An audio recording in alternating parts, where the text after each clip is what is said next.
மாண்புமிகு தங்கம் தென்னரசு அவர் மாண்புமிகு தங்கம் தென்னரசு இல்ல ஒரு அவரே இல்ல நான் என்ன சொல்றேன், நீங்க ஒரு ஆரோக்கியமா விவாதம் சொல்லுங்க.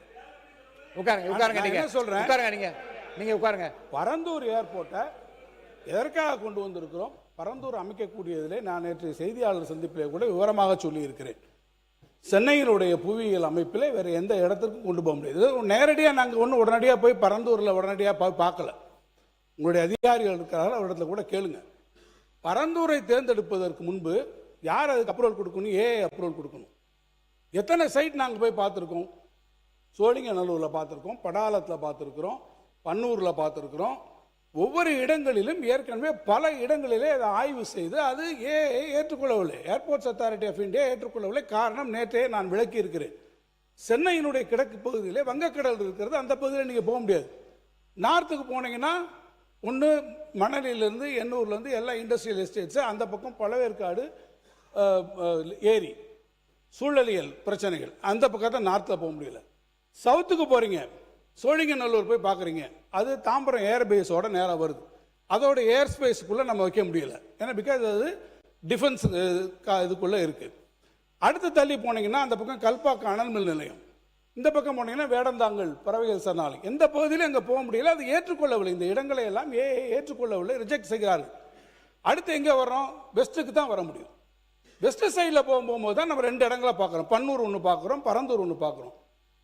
பன்னூருக்கும் பரந்தூருக்கும் நடுவில் 2க்கும் நடுவில் நம்ம கம்பேரிசன் ஸ்டடீஸ் வருது. என்னென்ன விஷயங்களை பார்க்க முடியும், ஒன்று டெக்னிக்கல் ஃபீசிபிலிட்டி பார்க்கலாம். ஒரு இடத்த பார்க்கும்போது டெக்னிக்கல் ஃபீசிபிலிட்டி, அந்த இடங்களில் பெரிய பெரிய EHVT லைன் இருக்கா, வேற ஏதாவது பெரிய இண்டஸ்ட்ரீஸ் இருக்கா, அதை ரீலோகேட் பண்ணக்கூடிய விஷயமும். இன்னொன்று மிக முக்கியமாக, ஒரு இடத்தை வருகிற போது எந்த இடமாக இருந்தாலும், எந்த தொழிற்சாலை, சிப்காட்டாக இருக்கலாம் அல்லது ஏர்போர்ட்டாக இருக்கலாம், எந்த இடமா இருந்தாலும் அடிப்படையில் நமக்கு நிலம் வேணும் இல்லையா. அந்த நிலத்தில் போகும்போது யாராவது ஒருவரை டிஸ்லோகேட் போக வேண்டும், அங்கே இருந்து மக்களை மாற்ற வேண்டும் என்றால் யார் எந்த இடத்தில் மிக குறைந்த அளவிலே மக்கள் அதனால் பாதிக்கப்படுவார் என்பதை கணக்கெடுக்கணும். அப்படி எடுக்கிற போது தான் பரந்தூரை நாம் அந்த இடத்தை தேர்வு செய்ய வேண்டிய நிலை வந்து. இன்னொன்று காஸ்ட் ஆஃப் லேண்ட், இதெல்லாமே பல காரணங்கள். இவ்வளவும் பண்ணி தான் பரந்தூர் எடுக்கப்பட்டதை தவிர மாண்புமிகு பொதுப்பணித்துறை அமைச்சர் சொன்னதை போல அதில் எந்த விதமான ஒரு உள்நோக்கங்களும் நிச்சயமாக இல்லை என்பதை நான் திட்டவட்டமாக தெரியவில்லை. இல்லை இல்லை, அவர் ஒன்று சொன்னார், மாண்புமிகு பொதுப்பணித்துறை அமைச்சர் அவர்கள் சொன்னார்கள். அதில் அதுக்கான முழுக்க டெக்னிக்கல் ஃபீசிபிலிட்டி. ஏன்னா அரசாங்கங்கள் ஈடுபடுது, நாங்கள் மட்டும் கிடையாது. ஒன்றிய அரசு இத்தனை இடங்களையும் பார்த்ததுக்கு பிறகு ஒன்றிய அரசு இறுதியாக அவர்கள் அப்ரூவல் கொடுத்தது, நம்முடைய சிவில் ஏவியேஷன் மினிஸ்ட்ரி ஃபைனலாக அப்ரூவல் கொடுத்தது பரந்தூரில் கொடுத்தாரு. எனவே தான் பரந்தூரை நாம் எடுத்துக்கொண்டிருக்கிறோம். இப்போ நீங்கள் சொல்கிறீங்க நாங்கள் இன்னொரு இடத்த பார்க்க போகிறோம். இப்போ பார்க்க போகிற இடத்துல இதே சூழ்நிலைகள் வரும், இதே இடத்துல வரும். விவசாய நிலங்கள், இப்போ நீங்கள் எப்படி இருந்தால் நிலங்களுக்கு போவீங்க, அங்கே போகும்போது இதே இவாலுவேஷன் நீங்கள் பண்ண வேண்டியிருக்கும். நீங்கள் பண்ணுங்க, நாங்கள் அதை பற்றி பார்க்கல. இந்த ப்ராஜெக்ட் இத்தனை வருஷத்துக்கு அப்புறம், இவ்வளவு நம்ம டிராவல் பண்ணி வந்ததுக்கப்புறம் இன்னைக்கு நீங்கள் விட்டுட்டீங்கன்னா இனி இது எப்போ வரப்போகுது? சரி, சென்னை இருக்கக்கூடிய எக்ஸிஸ்டிங் விமான நிலையத்தை நீங்கள் நாங்கள் பண்ணுறோம்னு சொல்கிறீங்க. எத்தனை பேர் அங்கே, நீங்கள் எப்படி செகண்ட் ரன்வே அங்கே எப்படி வரும்? இதே ஜியாகிரபிக்கலாக டெமோகிராஃபிக்காக சென்னையில் இருக்கக்கூடிய எக்ஸிஸ்டிங் ஏர்போர்ட்டில் எவ்வளோ பெரிய பிரச்சனை வரும்? எத்தனை பேரை நீங்கள் மீனம்பாக்கத்துலேருந்து டிஸ்லோகேட் பண்ணுவீங்க? அதனுடைய டென்சிட்டி ஆஃப் பாப்புலேஷனை நீங்கள் யோசிச்சு பாருங்கள். சுற்று வட்டாரத்தில் அதில் நிறைய பிரச்சனைகள் இருக்குது. ஆகவே நாங்கள் சொல்வது, பரந்தூர் விமான நிலையத்தை நீங்கள் முடக்குவது. ஒரு முடிச்சிடறேன் மினிஸ்டர், முடிச்சிடறேன். இல்லை அதில் நாங்கள் சொன்னதுபடி நீங்கள் ஏற்கனவே இந்த முடிச்சிடறேன், ஐம் ஜஸ்ட் கன்க்ளூடிங். ஆக ஏற்கனவே அங்கே இருக்கக்கூடியவர்கள் ஏறத்தாழ 2500 மேற்கொள்ள பட்டா நிலங்களை வைத்திருப்பவர்களுக்கு காம்பன்சேஷன் கொடுத்து அக்விசிஷன்லாம் முடிந்து ப்ராக்ரஸ்லாம் வந்ததுக்கப்புறம் இந்த திட்டத்தை கைவிடுவது என்பது தமிழ்நாட்டினுடைய ஒட்டுமொத்த பொருளாதார வளர்ச்சிக்கும் அது நிச்சயமாக எதிரானதாக இருக்கும். அந்த வளர்ச்சிக்கு உதவாது. நீங்கள் சொல்கிறபடி 1.5 ட்ரில்லியன் அமெரிக்கன் டாலர் எக்கானமி என்பதை ஒருபுறம் நீங்கள் சொல்லிக்கொண்டே இன்னொரு புறம் அதற்கு எதிராக செய்கிறது என்பதுதான் எங்களுடைய நிலைப்பாடு. அதைத்தான் நாங்கள் விளக்கிறோம். மாண்புமிகு சட்டத்துறை அமைச்சர், மாண்புமிகு பேரவைத் தலைவர்கள் மீண்டும் அந்த தவறான தகவல் தான் பதிவு செய்து வராங்க. அவருக்கு சொல்லிட்டான். இல்லை நான் முடிச்சிட்டு போயிடுறேன். இல்லை இவர் முடிச்சிடறேன். அவருக்கு சொல்லிட்டேன், பதில் சொன்ன பிறகு உங்களுக்கு அனுமதி தரேன். சரி பேசு. மாண்புமிகு பேரவைத் தலைவர்களே, நான் கேட்ட வினாவுக்கு மாண்புமிகு எரிசக்தித்துறை அமைச்சர் முழுமையான விளக்கம் கொடுக்கல. ஏன்னா அங்கே பரந்தூர் விமான நிலையத்திற்கு அவர் பதிலளித்தது 48% நிலம் கையகப்படுத்தியிருக்கிறாங்க. அதில் 1702 ஏக்கர் நிலம் கையகப்படுத்தப்பட்டதாக அதற்குண்டான இழப்பீட்டு தொகை விவசாயிடத்தை கொடுத்தாச்சு. இப்போ 1702 ஏக்கரை விவசாயிக்கு கொடுப்பீங்களா, இல்லை வேறு திட்டத்துக்கு பயன்படுத்துவீங்களா, இல்லை விவசாயத்திலிருந்து அந்த தொகையை பெறுவீங்களா என்ற விளக்கத்தை மாண்புமிகு எரிசக்தித்துறை அமைச்சர் விளக்க வேண்டும். மாண்புமிகு சட்டத்துறை அமைச்சர். மாண்புமிகு பேரவைத் தலைவர்களே, இதில் திரும்ப திரும்ப தவறான தகவல் கொடுத்துட்டு இருக்காங்கன்றதான் நம்ம சொன்னது. ஏன்னா 90லேருந்து 95% நம்ம வந்து அக்யூர் பண்ணி முடிச்சிட்டோம், அக்யூசேஷன் முடிச்சிட்டோம், கையகப்படுத்தி முடிச்சிட்டோம்னு சொன்னாங்க. அது கிடையாது. 48% மட்டும்தான் கையகப்படுத்தப்பட்டு உள்ளது. மீதி எல்லாம் வந்து அதில் 1500 ஏக்கர் வந்து நீர்நிலைகளாக இருக்கின்றதா நம்மளுடையது. இது கடந்த 5 வருடங்களாக இந்த இதில் வந்து கையகப்படுத்தப்பட்ட நிலங்கள் எப்படி எந்த மாதிரினா, யார் யாரெல்லாம் வெளியூர்களில் வசிக்கிறார்களோ அவர்களுடைய நிலங்கள் மட்டும்தான் வந்து ஃபோர்ஸ்ஃபுல்லாக வந்து நீங்கள் வந்து உங்களுடைய வங்கி கணக்கில் போடப்படும் சொல்லி ஃபோர்ஸ்ஃபுல்லாக கையகப்படுத்தினாங்களே தவிர்த்து உள்ளூரில், அதான் நான் சொல்லப்பட்ட இந்த 4 பெரிய கிராமங்களில் இதுவரை 1 சென்ட் நிலம் கூட கையகப்படுத்தவில்லை. இந்த மக்கள் வந்து 1000 நாட்களுக்கு மேலே கடுமையான போராட்டம் நடத்தப்படுதான். அப்பொழுது எங்களுடைய தலைவர் அண்ணன் விஜய் அவர்கள் முதலமைச்சர் அவருடைய கவனத்திற்கு சென்று நேரடியாக அந்த மக்கள், ஏன்னா அந்த மக்கள் எல்லாம் அகதிகளாக ஆந்திராவிற்கு செல்ல தயாரானார்கள். ஸோ அப்போ தான் வந்து முதலுடைய கவனத்திற்கு கொண்டு போய் அவரே வந்து அதை சமூக ஊடகங்களாக வழியாக பார்த்து இதை நம்ம கண்டிப்பாக கையில் எடுக்கணும்னு சொல்லி முதல்வராக அப்பொழுது எங்களுடைய தலைவர் நேரடியாக தலையிட்டு நேரடியாக அந்த மக்களுக்கு போய் சொன்னது. ஏன்னா அந்த ப்ராஜெக்டை ஃபுல்லாக அண்டர்ஸ்டாண்ட் பண்ணி அப்போ இருக்கிற ரன்வே வந்து இங்கே இருக்கிற நீர்நிலைகள் மேலே போக முடியாதுன்னு சொல்லி முதல்வர் அவர்கள் அப்பயே வந்து அந்த ஏர்போர்ட் அத்தாரிட்டிக்குரிய நபர்களிடம் எல்லாரோடையும் ஆலோசிச்சிட்ட பிறகு தான் அந்த முடிவை ரொம்ப ஆழமாக அந்த முடிவை எடுத்து இந்த இடம் வந்து ஏர்போர்ட்டுக்கும் ரன்வேக்கும் உகந்ததில்லைன்னு சொல்லி பல வல்லுநர்களும் ஆலோசித்து அதுக்கப்புறம் தான் அந்த முடிவே எடுத்தார். ஏன்னா அது வந்து அந்த இடத்துல ரன்வே போட்டாலும் அது உகந்ததில்லைன்னு சொல்லி முடிவை எடுத்த பிறகு தான் அந்த முடிவை எடுத்தார். இப்போ உங்களுக்கு தேவை நம்ம ஒரு 55 மில்லியன் நபர்களை ஹேண்டில் பண்ணக்கூடிய கெப்பாசிட்டி உள்ள ஒரு ஏர்போர்ட் தான். ஏன்னா இன்னைக்கு பெங்களூர் ஏர்போர்ட்டை கம்பேர் பண்ணுறீங்க, பெங்களூர் ஏர்போர்ட்டோட கெப்பாசிட்டி இன்னைக்கு வந்து 4.5 மில்லியன் 44 மில்லியன் நபர்களை தான் ஹேண்டில் பண்ணுறாங்க ஒரு வருஷத்துக்கு. ஸோ அதை விட 10 மில்லியன் அதிகமாக ஹேண்டில் பண்ணக்கூடிய கெப்பாசிட்டிக்கான திட்டத்தை வகுத்த பிறகு தான் முதல்வர் அவர் நேற்று வந்து அந்த இதுவே வந்து அறிவிச்சாங்க. ஸோ இதெல்லாம் இதுக்கும் தொழில்துறைக்கும் ஒன்றும் நீங்கள் பெரிய வித்தியாசம்லாம் பண்ண வேண்டாம். அதற்கும் இதற்கும் வேற வேரியேஷன். நம்ம அதை விட அதிகமான ஹேண்டில் பண்ணக்கூடிய கெப்பாசிட்டி வச்சு தான் பண்ணுறோம். இதற்காக சொந்த நாட்டு மக்களையே வந்து நம்ம அகதிகளாக வெளியேற்ற முடியாது. அதற்கான மாற்று திட்டங்களை கண்டிப்பாக உருவாக்கப்படும். கையகப்படுத்த நிலம் குறித்து கண்டிப்பாக முதல்வர் ஆலோசிச்சுட்டு என்ன முடிவோ பின்னாடி எடுக்கப்படும். தொழில்துறை அமைச்சர் எல்லாம் முடிக்கிட்டு அவங்க எல்லாம் பேசுகிறாங்க, முடிக்கிட்டு உட்காருங்க. தொழில்துறை அமைச்சர், பள்ளிக்கல்வித்துறை அமைச்சராக பேசுங்க. மாண்புமிகு பேரவைத் தலைவர் அவர்களே, அவர் முன்னாள் அமைச்சர் சுட்டி காட்டிய போது விரிவா எல்லாத்தையும் சொன்னார். அந்த பரந்தூரில் தான் நீங்கள் எடுக்கிற லேண்டுக்கு காசு கொடுத்துருவீங்க, அங்கே இருக்க விவசாயிகளுக்கு காசு கொடுத்துருவீங்க. ஒரு தொல்லியல் துறை அமைச்சராக சொல்கிறேன், 1000 ஆண்டுகால பொக்கிஷம் கம்பன் கால்வாய்னு ஒரு தொல்லியல் பொக்கிஷம் அங்கே ஓடுது. இன்னொரு கால்வாய் உங்களால் உருவாக்க முடியுமா? பரந்தூர்ல நீங்க அங்க ஒரு விமான நிலையம் கட்டிட்டா அது ஒரு உறிஞ்சி நிலம். மிகை நீர் வருகிற பொழுது அது இந்த சென்னைக்கு வெள்ளம் வருவதை தடுக்கக்கூடியது. அப்ப இன்னொரு வெள்ளத்தை சென்னை தாங்குமா? அப்ப பரந்தூர்ல நீங்க கிரீன் ஏர்போர்ட்லாம் கட்ட முடியாது. வேணா வாட்டர் ஏர்போர்ட் வேணா கட்டி மிதந்து வேணா போலாம். விவசாயிகள் சார்பில் சொன்னதை செய்த மாண்புமிகு முதல்வருக்கு நான் நன்றி சொல்கிறேன். மாண்புமிகு தொழில்துறை அமைச்சர்.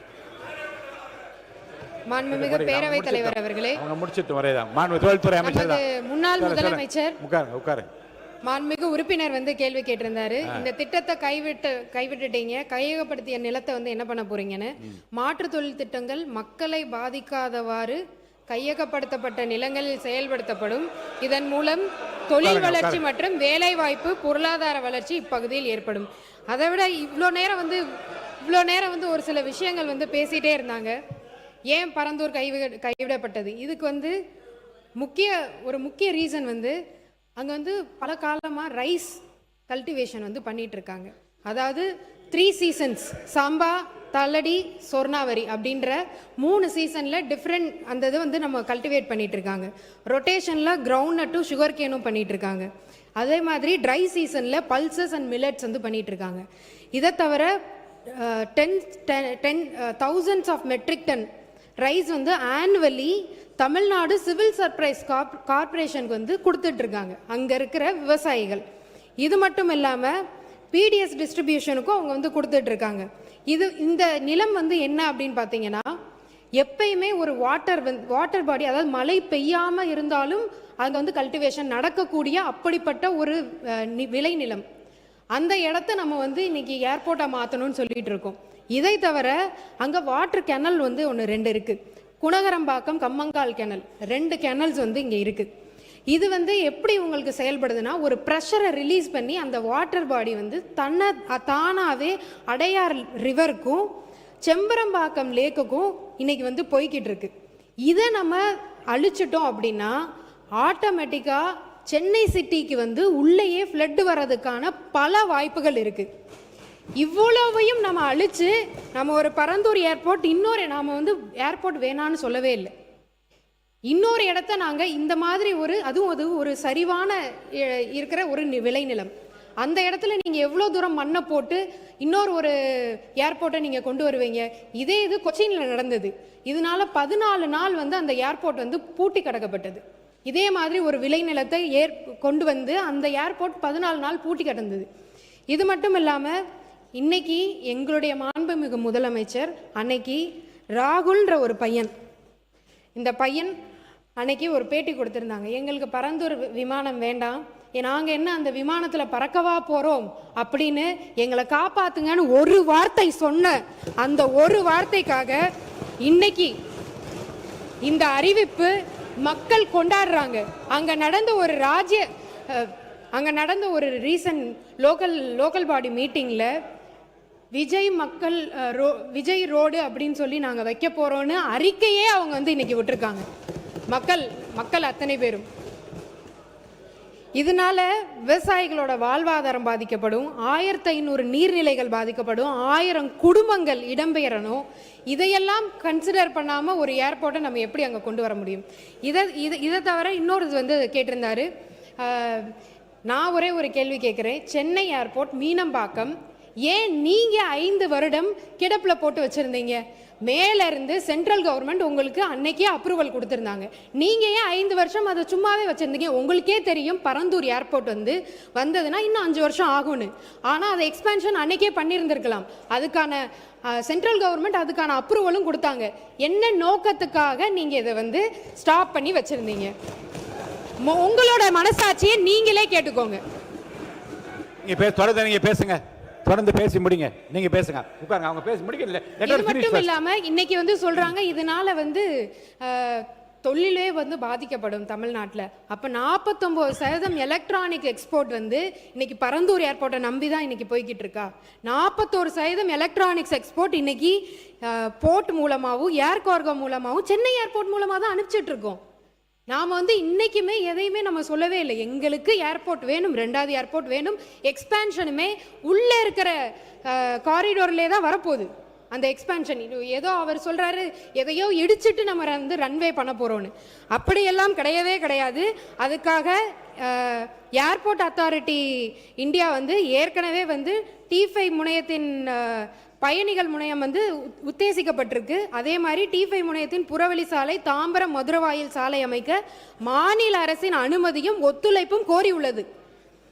நெக்ஸ்ட் 10 வருஷத்துக்கு இது வந்து நம்மளுக்கு கண்டிப்பாக ஒரு இது இருக்கும். அதே மாதிரி அடுத்து செகண்ட் ஏர்போர்ட் மக்கள் பாதிக்கப்படாமல், விவசாய நிலங்கள் பாதிக்கப்படாமல், அதே மாதிரி சிப்காட்டும் அதே மாதிரி இருக்கிற மக்கள் பாதிக்கப்படாமல், விளைநிலங்கள் பாதிக்கப்படாமல், அப்படி இருக்கிற நிலங்கள் மட்டும்தான் கையகப்படுத்தப்படும்.